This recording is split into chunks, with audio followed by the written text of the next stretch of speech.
Dear student, आज हम विलियन chapter की स्टडी करेंगे और विलियन चैप्टर में मोलरता, नॉर्मलता, फॉर्मलता एवं मोललता।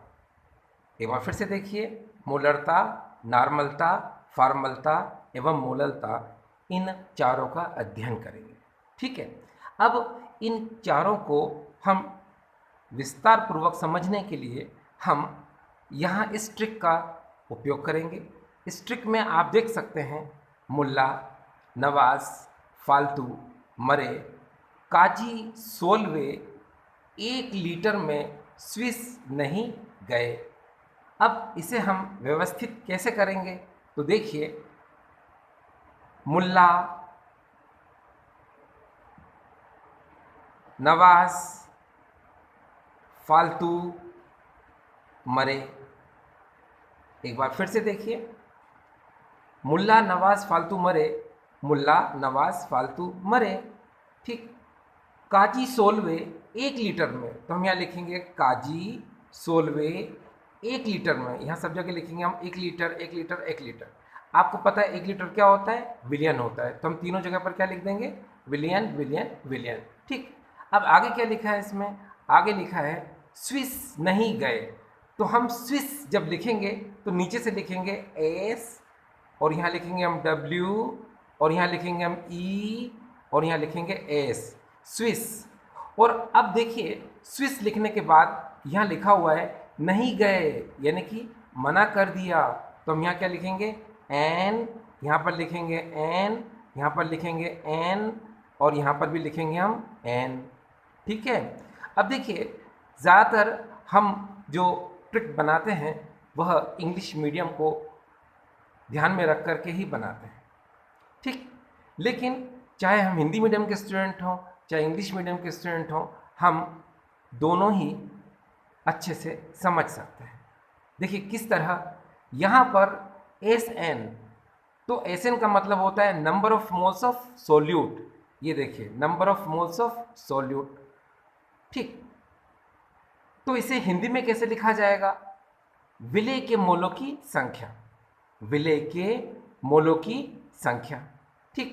और यहाँ पर लिखा हुआ है, यहाँ पर आप देख सकते हैं E N, number of gram equivalent of solute. तो इसे हिंदी में लिखेंगे हम विलेय के ग्राम तुल्यांक की संख्या। ठीक। फिर यहाँ लिखा है W N, number of weight formula. ठीक है। तो इसे हिंदी में लिखेंगे विलेय के ग्राम सूत्र भार की संख्या, या विलेय के सूत्र भार की संख्या। ठीक। फिर यहाँ देखिए, यहाँ पर क्या आया? एस एन, ऊपर आया था ना यहाँ पर S N, number of moles of solute, जिसे हमने हिंदी में कहा विलेय के मोलों की संख्या। उसी तरह यहाँ पर number of moles of solute है, इसे भी हम लिखेंगे विलेय के मोलों की संख्या। डियर स्टूडेंट, थोड़ा सा आपको यहाँ पर बस इस तरह आपको व्यवस्थित करना आना चाहिए। उसके बाद तो ये ट्रिक आपको बहुत जल्दी और बहुत इजी तरीके से समझ आ जाएगी। देखिए, इसे हम किस तरह एडजस्ट कर सकते हैं, एक बार फिर से देखिए। यहाँ पर मुल्ला, नवाज, फालतू, मरे, काजी, सोलवे 1 लीटर में। तो यहाँ पर तीनों जगह क्या आएगा? 1 लीटर। और आप सबको पता है 1 लीटर क्या होता है? विलियन होता है। तो हमने यहाँ लिख दिया विलियन, विलियन, विलियन। ठीक। अब यहाँ क्या लिखा है?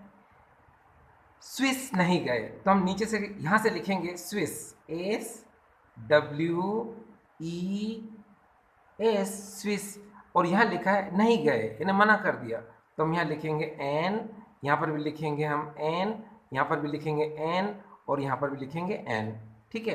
अब ये क्या होता है? Number of moles of solute. ठीक है।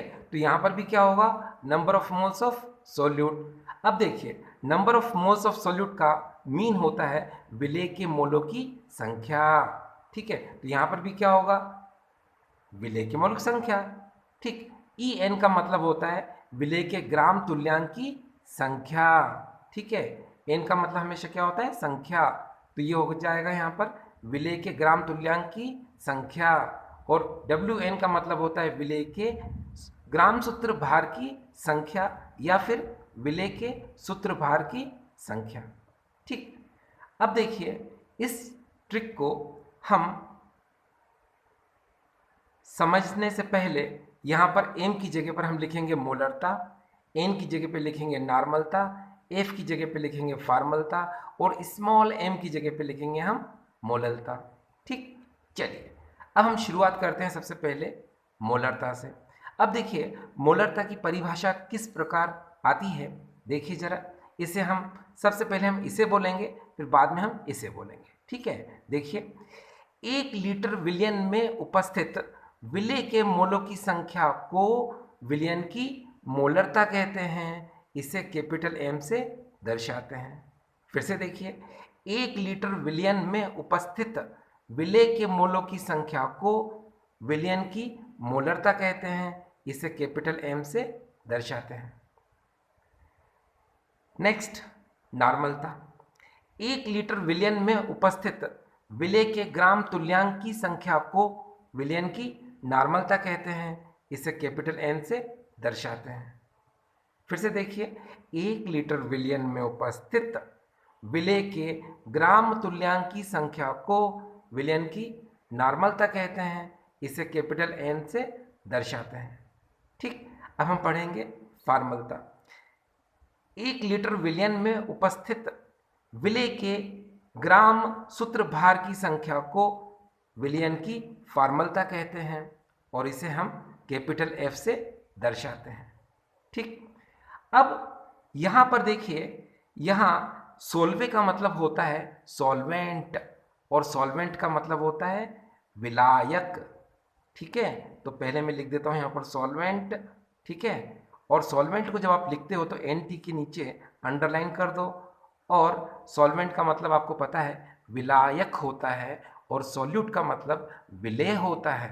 ठीक, तो अब मोललता की परिभाषा किस प्रकार होगी, देखिए 1 किलोग्राम विलायक में 1 किलोग्राम विलायक में उपस्थित विलेय के मोलों की संख्या को विलयन की मोललता कहते हैं। ठीक है, एक बार फिर से देखिए 1 किलोग्राम विलायक में उपस्थित विलेय के मोलों की संख्या को विलयन की मोललता कहते हैं। इसे स्मॉल एम से दर्शाते हैं। ठीक, तो यहाँ पर आपने देखा कि इनकी डेफिनेशन काफ़ी इजी है, सरलता से आपको आ जाती हैं। आपको बस इस बात का ध्यान रखना है कि पहले आपको ये बोलना है, फिर बाद में आपको ये बोलना है। पहले ये बोलना है, फिर बाद में ये बोलना है। पहले ये बोलना है, बाद में ये बोलना है। पहले ये बोलना है, बाद में ये बोलना है। एक बार फिर से हम कोशिश करते हैं। देखिए 1 लीटर विलयन में उपस्थित विलेय के मोलों की संख्या को विलयन की मोलरता कहते हैं। इसे कैपिटल एम से दर्शाते हैं। इसी प्रकार आप इसे समझ सकते हैं। ठीक, अब हमारी शुरुआत होती है कि इसमें मात्रक कैसे निकाला जाए। तो देखिए मात्रक निकालना बहुत आसान है। देखिए मोल प्रति लीटर। ठीक है, फिर यहाँ पर क्या आएगा, ग्राम तुल्यांक प्रति लीटर। फिर यहाँ पर क्या आएगा, ग्राम सूत्र भार प्रति लीटर। ठीक, फिर यहाँ पर क्या आएगा, मोल प्रति किलोग्राम, क्योंकि यहाँ पर क्या आएगा, मोल प्रति किलोग्राम। एक बार फिर से देखिए मोल प्रति लीटर यानी कि मोल पर लीटर। यहाँ पर आएगा ग्राम तुल्यांक पर प्रति लीटर पर लीटर। ठीक है, और यहाँ पर क्या आएगा, ग्राम सूत्रभार प्रति लीटर। और फिर यहाँ पर क्या आएगा, मोल पर केजी यानी मोल प्रति किलोग्राम। ठीक, तो यहाँ पर परिभाषा के बाद हमने मात्रक को भी क्लियर कर लिया। अब देखिए आपने 11th क्लास में चार्ल्स का नियम पढ़ा था। चार्ल्स का नियम कुछ इस तरह है, V समानुपाती T। अब देखिए किसी भी केस में प्रेशर यानी कि दाब ताप और आयतन यानी कि PVT तीनों होते हैं, और उनमें से कोई भी जब आपको दिखाई नहीं देता है तो उसे हम स्थिर कहते हैं। तो मैंने आपसे कहा PVT किसी भी केस में 3 चीज़ें होती हैं, दाब ताप और आयतन। यहाँ पर आपको क्या नहीं दिख रहा है, दाब नहीं दिख रहा है, तो आप कहेंगे स्थिर दाब पर किसी भी गैस की निश्चित मात्रा का आयतन उसके तापमान के समानुपाती होता है। मतलब यदि हम तापमान में परिवर्तन करते हैं तो आयतन में परिवर्तन होता है। ठीक, अब ये बात आप ध्यान रख सकते हैं। ठीक, अब देखिए यहाँ पर विलयन क्या है, आयतन है, यहाँ पर विलयन क्या है, आयतन है, और यहाँ पर विलयन क्या है, आयतन है।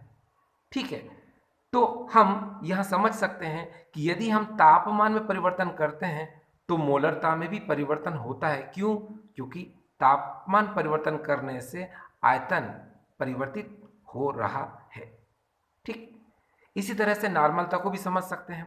यदि हम तापमान में परिवर्तन करते हैं तो ये देखिए यहाँ पर भी आयतन है। ठीक है, तो हम क्या बोलेंगे कि यदि हम तापमान में परिवर्तन करते हैं तो यहाँ आयतन में परिवर्तन होता है।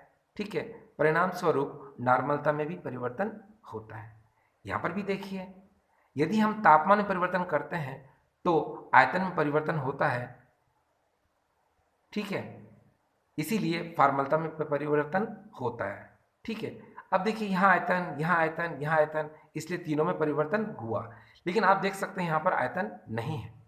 ठीक है, यहाँ पर क्या है, किलोग्राम विलायक है यहाँ पर। ठीक है, तो हम क्या कहेंगे कि यदि हम तापमान में परिवर्तन करते हैं तो मोलरता में कोई परिवर्तन नहीं होगा। क्यों? क्योंकि आयतन नहीं है। और वैसे भी मैंने आपको सॉल्वेंट लिखते समय कहा था कि सॉल्वेंट यानी विलायक, जब आप लिखते हैं सॉल्वेंट को तो एनटी के नीचे अंडरलाइन कर लो। इसका मतलब होता है no effect of temperature, no effect of temperature. ठीक, तो यहाँ आपको समझ आ चुका है कि मोलरता तापमान के साथ अपरिवर्तित रहती है, जबकि मोलरता, नॉर्मलता और फॉर्मलता ये तीनों ही तापमान के साथ परिवर्तित हो जाते हैं। ठीक, अब देखिए यहाँ इसे और किस तरह से लिखा जा सकता है, इसे आप समझ सकते हैं। देखिए यहाँ इस तरह से लिखा जा सकता है, आप इजी तरीके समझ सकते हैं इसको। मुल्ला नवाज फालतू मरे। फिर यहाँ पर देखिए काजी सोलवे 1 लीटर में, तो यहाँ तीनों जगह क्या आ जाएगा, 1 लीटर, 1 लीटर और 1 लीटर। आप सबको पता है कि 1 लीटर क्या होता है यहाँ पर, विलियन, तो आपने यहाँ विलियन लिख दिया, यहाँ पर भी आपने विलियन लिख दिया और यहाँ पर भी आपने विलियन लिख दिया। ठीक है, अब केजी सॉल्वे, सॉल्वे में यहाँ पर ये सॉल्वेंट है, सॉल्वेंट मतलब विलायक, तो जब आप सॉल्वेंट लिखते हो तो एंटी के नीचे अंडरलाइन कर दो।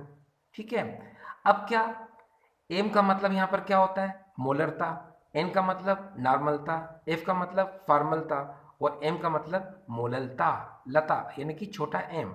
ठीक, तो फिर से देखिए मुल्ला नवाज फालतू मरे काजी सोलवे 1 लीटर में। अब यहाँ क्या लिखेंगे हम, Swiss, SWES, Swiss, SWES, Swiss. अब नहीं गए यानी मना कर दिया, एन एन एन एन हमने इस तरह लिख दिया। अब हमें बस यहीं से परिभाषा देना आना चाहिए। ठीक है, कैसे, आपको पता है कि अगर आपको मोलरता की परिभाषा देना है तो कहाँ से, यहाँ से। 1 लीटर विलयन में उपस्थित विलय के मोलों की संख्या को विलयन की मोलरता कहते हैं। 1 लीटर विलयन में उपस्थित विलय के ग्राम तुल्यांकों की संख्या को विलयन की नॉर्मलता कहते हैं। 1 लीटर विलयन में उपस्थित विलय के ग्राम सूत्र भार की संख्या को विलयन की फॉर्मलता कहते हैं। और यहाँ क्या बोलेंगे आप, 1 किलोग्राम विलायक में उपस्थित विलय के मोलों की संख्या को विलयन की मोललता कहते हैं। ठीक, तो डियर स्टूडेंट्स, अभी हमने यहाँ पर इस ट्रिक की हेल्प से मुल्ला नवाज फालतू मरे काजी सोलवे 1 लीटर में स्विस नहीं गए, इस ट्रिक की मदद से हमने मोलरता, नॉर्मलता, फॉर्मलता एवं मोललता को पढ़ा। ठीक है, थैंक यू।